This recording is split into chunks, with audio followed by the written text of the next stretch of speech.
हमले को तैयार 3,500 अमेरिकी सैनिक। जमीन पर ईरान से आखिरी जंग। ईरान युद्ध के 30 दिन अमेरिका और इजराइल पर बहुत भारी पड़ने लगे हैं। यही वजह है कि अब अमेरिका और इजराइल इस कोशिश में हैं कि जल्द से जल्द ईरान पर ऐसा हमला किया जाए ताकि जमीन पर अमेरिका और इजराइल की जीत स्पष्ट नजर आए। पिछले 48 घंटे में अमेरिका और इजराइल ने ईरान पर इस तरह से हमले किए हैं ताकि जब ईरान पर जमीनी हमला हो तो ईरान पूरी तरह से घुटनों पर आ जाए। अमेरिका और इजराइल के लिए युद्ध के पिछले 30 दिन इसलिए भी बहुत भारी पड़ने लगे हैं क्योंकि ईरान ने जिस तरह से इजराइल से लेकर सऊदी अरब तक खूंखार हमले किए हैं वो वाकई चौंकाने वाले हैं। तेल अवीव ईरानी मिसाइलों की आग में जल रहा है, जबकि सऊदी अरब के प्रिंस सुल्तान एयरबेस पर जिस तरह से ईरान ने अमेरिकी विमान को उड़ाया है उसे देखकर तो ट्रंप की रूह कांप गई होगी।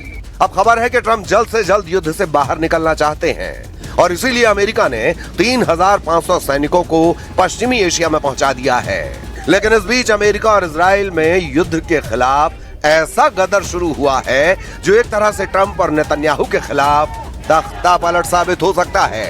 अमेरिका के सभी 50 राज्यों में अमेरिकी इतिहास का सबसे बड़ा प्रदर्शन हो रहा है, जहां राष्ट्रपति ट्रंप को युद्ध का खलनायक बताते हुए विरोध प्रदर्शन हो रहे हैं। ट्रंप के खिलाफ नो वॉर नो किंग्स के नारे लग रहे हैं, जबकि इजराइल की राजधानी तेल अवीव और हाइफा समेत 5 शहरों में नेतन्याहू के खिलाफ प्रदर्शन हो रहे हैं। लोगों को गिरफ्तार किया जा रहा है। हम आपको दिखाने जा रहे हैं कि कैसे अब ईरान युद्ध अमेरिका और ट्रंप के लिए कोढ़ में खाज बनता जा रहा है।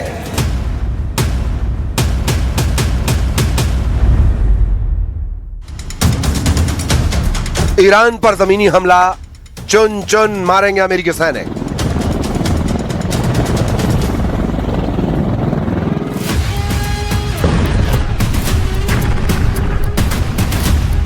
ईरान युद्ध अब आसमान से जमीन पर उतरने लगा है। 30 दिन के युद्ध में अभी तक अमेरिका और इजराइल ने मिलकर 17,000 से ज्यादा ईरानी ठिकानों पर हमले किए हैं। अमेरिका और इजराइल के जेट, बमबर्षक, मिसाइलें और ड्रोन ने आसमान से राजधानी तेहरान समेत कम से कम 25 ईरानी शहरों और कस्बों पर धमाके किए हैं। अकेले तेहरान पर ही 3,600 बम दागे गए हैं।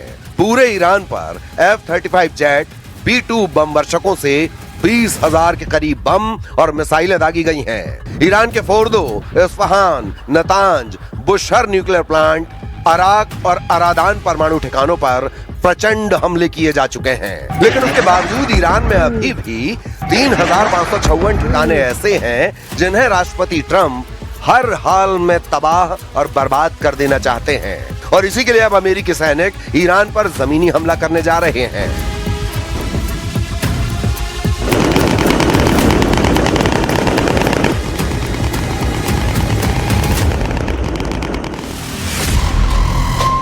चौबीस घंटे पहले अमेरिका के राष्ट्रपति डोनाल्ड ट्रंप ने अमेरिका के मियामी में ऐलान किया है कि अभी ईरान पर बहुत बड़ा हमला करने वाले हैं। ट्रंप के मुताबिक अभी ईरान में अमेरिका 3,554 ठिकानों पर हमला करने जा रहा है। 82वीं एयरबोर्न डिवीजन के लगभग 1,000 पैराट्रूपर्स को भी इस क्षेत्र में तैनात होने का आदेश दिया है। इन्हें दुश्मन के इलाके में घुसकर महत्वपूर्ण ठिकानों जैसे एयरफील्ड पर कब्जा करने में महारत हासिल है। मध्य पूर्व में 1 महीने तक चली बेनतीजा जंग के बाद अमेरिका अब ईरान में जमीनी सैन्य हमले की योजना बना रहा है। अमेरिकी मीडिया रिपोर्ट के मुताबिक पेंटागन ईरान में जमीनी ऑपरेशन की तैयारी कर रहा है जो कई हफ्तों तक चल सकता है। ये रिपोर्ट ऐसे समय में आई है जब सेंट्रल कमांड ने बताया कि 3,500 मरीन और नौसैनिकों की एक स्पेशल टुकड़ी मध्य पूर्व में पहुंच चुकी है। अब सवाल उठता है अमेरिकी ग्राउंड ऑपरेशन किस तरह का हो सकता है। हवाई हमलों से ईरान को झुकाने में नाकाम होने के बाद अब अमेरिका जमीनी ऑपरेशन की तैयारी कर रहा है। वॉशिंगटन पोस्ट की रिपोर्ट में अमेरिकी अधिकारियों के हवाले से बताया गया है कि ये एक पूर्ण हमले के बजाय खास ठिकानों पर की जाने वाली रेड होगा। इसमें स्पेशल ऑपरेशन और रेगुलर इन्फेंट्री दोनों शामिल होंगी। अमेरिका की संभावित योजना के बारे में जानकारी रखने वाले लोगों का कहना है कि जमीनी हमले में खर्ग द्वीप पर कब्जा करना, होर्मुज जल डमरू मध्य के पास दूसरे तटीय इलाकों में छापे मारना और उन हथियारों को नष्ट करना शामिल हो सकता है जो व्यापारिक और सैन्य जहाजों को निशाना बना सकते हैं। उन्हें टारगेट किया जाएगा।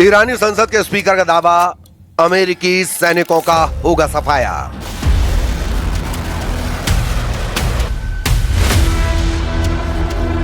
इस बीच ईरान ने अमेरिकी सैनिकों को संभावित जमीनी ऑपरेशन के खिलाफ चेतावनी दी है। ईरान के प्रमुख अंग्रेजी अखबार तेहरान टाइम्स ने अपने फ्रंट पेज पर वेलकम टू हेल यानी नर्क में आपका स्वागत है शीर्षक से लेख लिखा है, जिसमें धमकी दी है कि अगर अमेरिकी सैनिक ईरान की जमीन पर उतरते हैं तो वो ताबूत में ही वापस जाएंगे। ईरान, इजराइल और अमेरिका के बीच जारी इस भीषण युद्ध के 30वें दिन ईरानी संसद के स्पीकर मोहम्मद बकीर गालिबफ ने अमेरिका को अब तक की सबसे कठोर चेतावनी दी है। गालिबफ की चेतावनी की 5 मुख्य बातें जान लीजिए। अमेरिकी सैनिकों को आग के हवाले कर देंगे। गालिबफ ने सरकारी समाचार एजेंसी इरना के जरिए बयान में कहा है, हमारे जाबाज जमीन पर अमेरिकी सैनिकों के आने का बेसब्री से इंतजार कर रहे हैं ताकि उन्हें आग के हवाले किया जा सके और उनके क्षेत्रीय सहयोगियों को हमेशा के लिए सबक सिखाया जा सके। अमेरिका पर दोहरी चाल का आरोप लगाते हुए कहा है कि अमेरिका दुनिया के सामने बातचीत और कूटनीति का नाटक कर रहा है, लेकिन गुप्त रूप से ईरान पर जमीनी हमले की साजिश रच रहा है। उन्होंने इसे अमेरिका का धोखा करार दिया।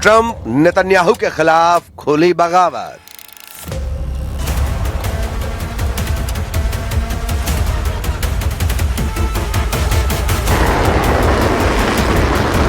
ईरान, इजराइल और अमेरिका के बीच जारी भीषण युद्ध के बीच अमेरिका और इजराइल दोनों ही देशों में बड़े पैमाने पर विरोध प्रदर्शन हो रहे हैं। ये प्रदर्शन युद्ध को तुरंत रोकने और नागरिक मौतों के खिलाफ किए जा रहे हैं।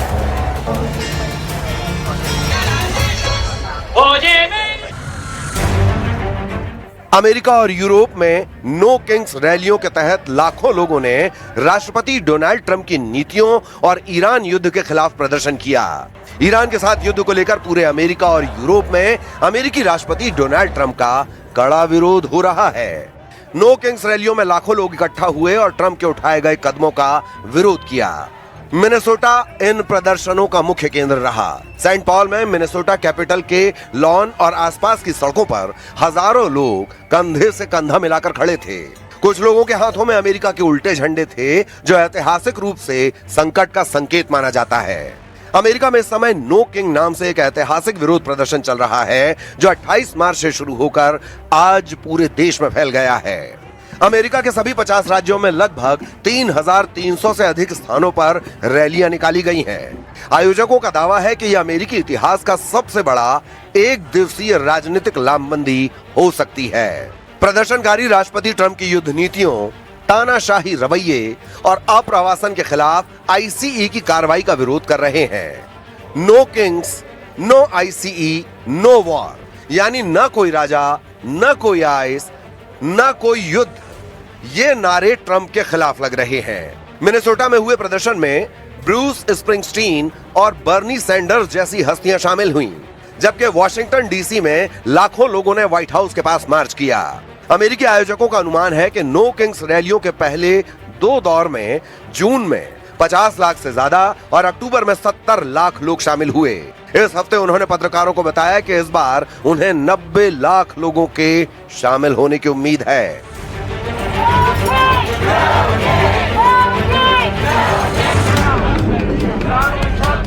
इजराइल में युद्ध के समर्थन के बावजूद युद्ध के कारण हो रहे मानवीय और आर्थिक नुकसान के खिलाफ जनता का एक वर्ग सड़कों पर उतर आया है। तेल अवीव, यरूशलेम, हाइफा और बीरशेबा में रात भर जोरदार प्रदर्शन हुए।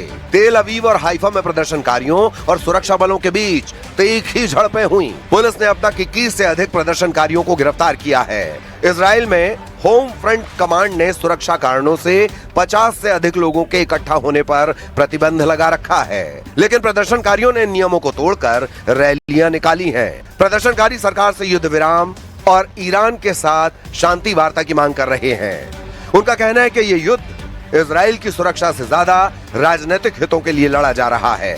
लंदन, पेरिस और बर्लिन में भी नो किंग आंदोलन के समर्थन में और ईरान युद्ध के विरोध में रैलियां देखी गई हैं।